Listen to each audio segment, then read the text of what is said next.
Hey guys, welcome to a brand new video. Today we're back with an absolutely massive devblog that just got released today at June 27th. Now these are going to be making some pretty large, suggested changes for Revenant caves and also Theater of Blood. And on top of that, there's quite a few quality of life changes that people have been asking for quite a while. Anyway, let's get started with the Revenant changes. So they mentioned how back in February they wanted to change the statuette drops because really they're just kind of like a placeholder item. It's good to make Revenants rewarding by giving monetary gain, but it's kind of a cheap, lazy way to offer that. At this point, you might as well just drop like 5 mil cash pretty much. So because of that, they've actually been working on some new unique items from community suggestions and some of their own ideas, I'm sure. But let's get started. There's quite a few different ones. So each one of these actually has a piece of lore, which I'm probably going to read through a few of them because they're actually kind of interesting. So to start off here, we have Vigorras chainmace. Vigorra was the creator of the Slayer Tower and the only human among the Empty Lord's trusted generals. During his time serving Empty Lord, he wielded a great chain mace against his foes. After his death, his chain mace was claimed by a follower of Zamorak, who was used extensively during the God Wars.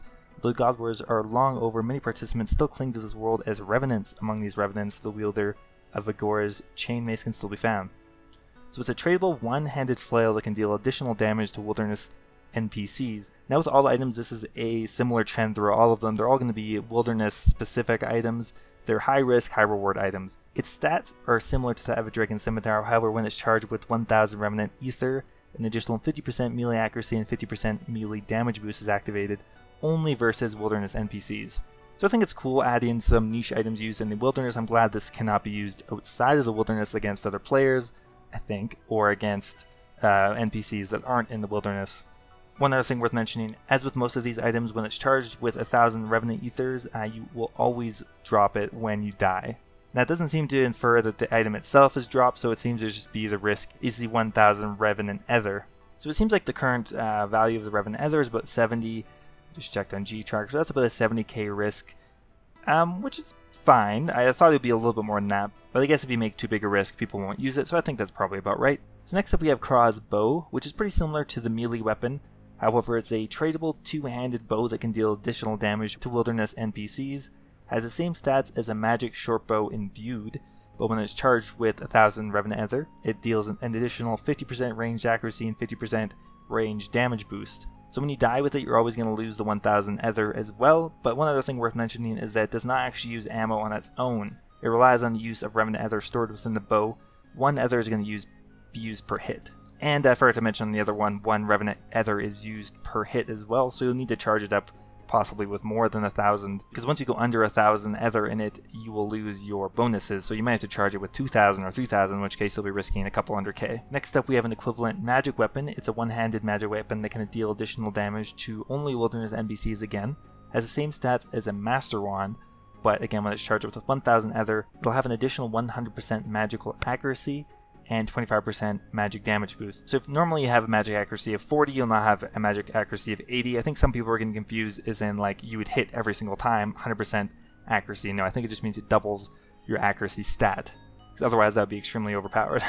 It can be used much like the Master Wand, however it cannot auto-cast ancient spells. Each spell that's cast will use one Revenant Ether, regardless of the spell hitting or not. So this seems like it might be a pretty cost-effective item, because normally using spells that are actually viable are going to cost 200 or 300 GP per cast, so 70 GP per cast is pretty cheap if you compare it to the Toxic Trident or an item in the same ballpark. So next up we have the Amulet of Avarice. Now this provides the same stats of an Amulet of Glory, and its additional effect is it's going to cause all drops within the Revenant caves to be noted while it's worn. This includes the non-Revenant NPCs as well.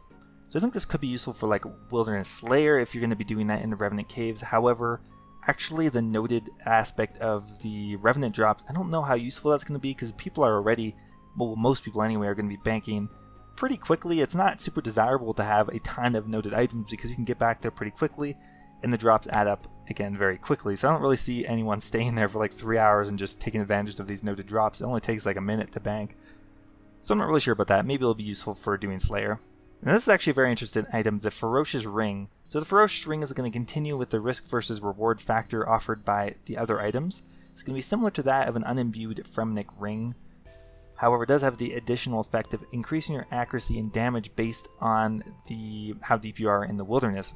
So between level 1 and 9 Wilderness, you have plus 1% accuracy and damage. Scaling all the way up to 40 plus, we're going to get 5% accuracy. So that is a fair bit for a ring, but depending on what the value rests on, I'm not sure how many people are going to use this. We'll see. Maybe if this is a common item and the ring doesn't cost so much, it would probably be used by PKers or other people like that, but for someone just PVMing, I don't think that's going to be super viable if it's expensive anyway.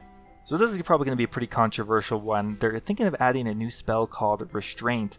Now essentially it's going to be the normal spellbook version of Icebridge or any of the free spells from the ancient spellbooks.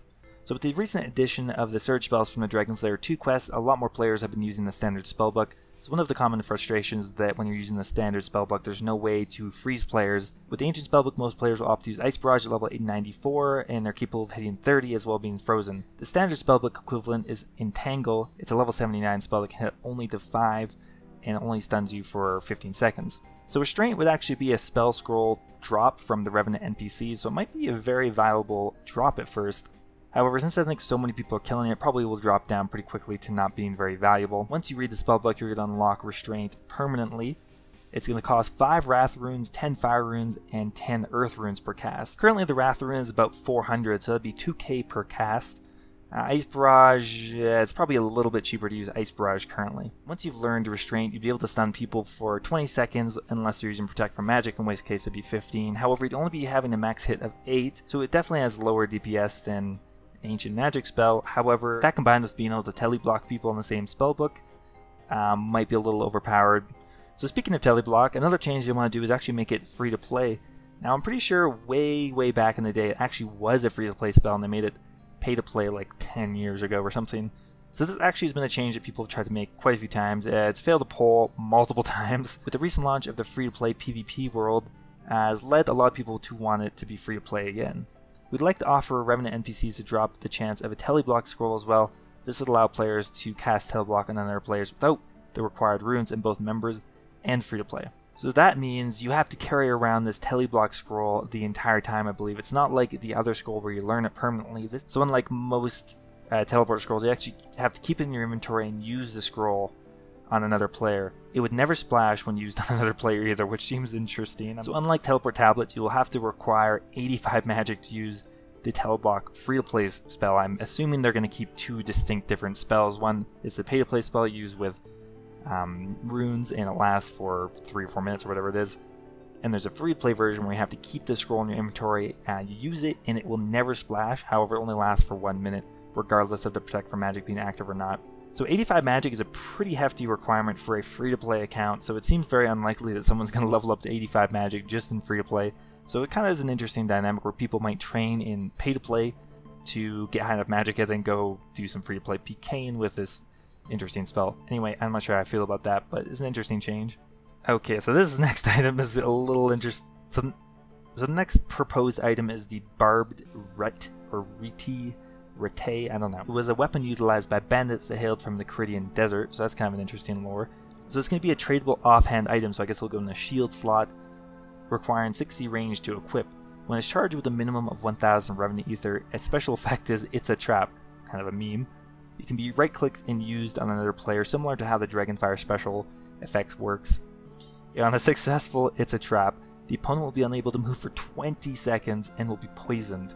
This has a 15-second cooldown and costs 10 Revenant Ether per charge. A 15-second cooldown and a 20-second stun. I don't know about this, and also you consider that now it's a ranged attack, so I'm assuming you'll have to protect from ranged to be able to block that. The accuracy of the special effect is based on your opponent's range defense, yeah, scaling from 0 to 500, and weight, scaling from 0 to 50 kilograms. That's kind of interesting.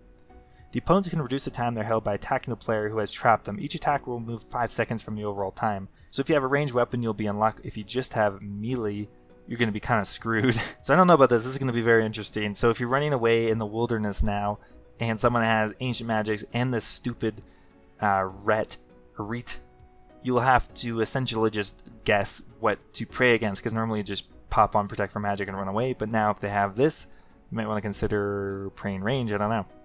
I think this item could be very overpowered, but we'll have to see. So those are all the major changes for the Revenant Caves. There's a ton of new items. I doubt all of them are going to pass, but I hope some of them do, because I really would like to have some unique items for the Revenant Caves, because just having the ancient emblems and stuff is kind of lame. So now there's actually a ton of quality of life changes, and some of these are pretty minor and some of them are not. So the ones I'm probably most interested in is, well, cactus spines could be increased based on your farming level. However, since there's only one patch, won't that kind of just reduce the value of cactus spines a bit? I don't know how most of them come into the game. I'm currently farming them, but I guess they're on a drop table of some random monsters. Anyway, it's a good change, I suppose, but why is it just for the cactus spine? Like, there are quite a few other items that give static rewards for farming, so I'm not sure why they're only changing one right now. Another big one that people have been asking for a while is, should the HP of the Grotesque Guardian be nerfed by 25%? I absolutely think so. Currently I just kill it for fun, but it does take quite a while to get a kill. It's like 4 or 5 minutes, it's just a very lengthy process, and the drops are not that good. Granted, you do get Slayer experience for it. Another interesting change about the Grotesque Guardian is they want to add a unique item where if you have it, the Slayer count will count as 2 kills instead of just 1. I'm not really sure what the point of this is, because most people will just kill gargoyles anyway, so if you don't want to do the entire task at Grotesque Guardians, you can just kill gargoyles. I don't really see the necessity of this. However, if they mean does it count as 2 Slayer kills and you get double this Slayer experience, I don't know, that'd be too overpowered, because currently you can get like, I think some people can get like 30 or 40k Slayer experience an hour here, so that'd be double. That'd be kind of overpowered, so I don't think that's probably true. Now there's a bunch of other great stuff in here, but the best one I think by far is, should the Wise Old Man be updated so he can remove any unnecessary quest items from members from the bank? That'd be so useful, because you get so many stupid like used cups, keys, or just like little scraps of wool or just random shit that you get from the quest that you'll never need again. So this would be the most, probably the best QL update of 2018 in my opinion. There's some other stuff in here too, but those are just the most interesting ones I thought. Now last up here is the Theater of Blood entry mode. Now this is just kind of in primary discussions right now. They just talk about a bit of the impact Theater of Blood have had and how they're happy about the changes. So the whole point of this is to allow lower level players access to doing a Theater of Blood. Maybe they feel like they wasted so much time on the content when only a certain percentage of people can do it. So what they're thinking is that it would be aimed at groups of 1 to 3 players, with 3 being the maximum group size available. All the encounters within the Theater of Blood would be rebalanced to be aimed at lower players. They're hoping somewhere between 100 and 110 combat. So everything would be scaled down, the gravestone cost would be scaled down, and the chance of obtaining a unique could be vastly reduced. Specific uniques could be completely removed from the table, or the chance for a unique altogether could be removed entirely, and entry mode will never grant a chance of the little Zik pet. So I think you have to keep something in there, because without the unique rewards, the Theater of Blood doesn't offer much in the case of consistent profit. And I think if you want people to actually do it, you will have to still have some rewards. So maybe by the time this comes out, some of the rewards will be lesser valued, and you could still make them extremely rare or more rare than the regular Theater of Blood. Anyway, I don't know when this will be coming out, but so I kind of have mixed feelings about this. Yes, it would be fun for me to try the Theater of Blood, but at the same time, I want it to come at the cost of devaluing one of the most challenging PVM pieces of content that's been released in a while. I think there should be something for people to strive for. I don't think that necessarily has to be available for everyone. So anyway guys, like I said, an absolutely massive devblog, so many changes, mostly for the better. I'm pretty happy with how most of these things have come up. I'm glad they did not forget about Revenant or even Fossil Island. A lot of these quality of life changes are to do with Fossil Island as well, so that's nice. Anyway, what do you guys think of the changes? Definitely leave a comment down below if you like some of them or don't like others. I'd like to hear. Anyway, thanks for watching guys, and I will see you next time.